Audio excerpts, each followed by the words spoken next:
Jonah 3. And the word of Yahweh came to Jonah the second time, saying, Arise, go to Nineveh, that great city, and proclaim to it the message that I am speaking to you. And Jonah arose and went to Nineveh according to the word of Yahweh. Now Nineveh was a great city before Elohim, of 3 days' journey.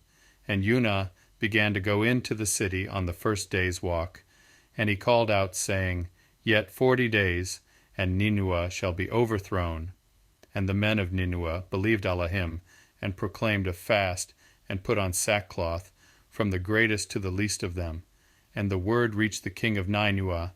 So he arose from his throne, and took off his robe, and covered himself with sackcloth, and sat in ashes.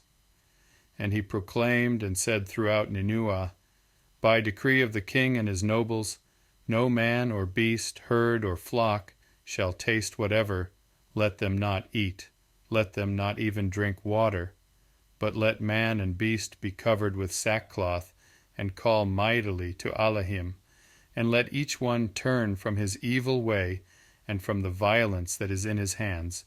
Who knows whether Elohim does turn and relent, and shall turn away from the heat of his displeasure, so that we do not perish?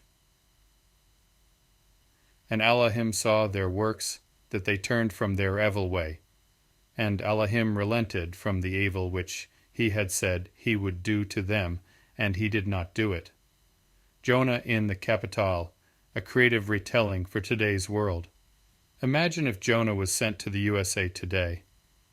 The warning to Washington. And the word of the Mighty One came to Jonah a second time. Arise, go to Washington D.C., that great capital, and proclaim to it the message I give you. Jonah got up and went to Washington, as the Mighty One had commanded.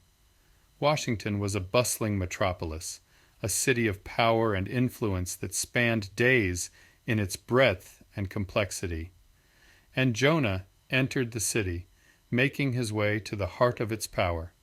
On the first day, Jonah stood before the White House, the seat of the nation's leadership. He raised his voice, saying, In 40 days, Washington shall face judgment unless it turns from its ways.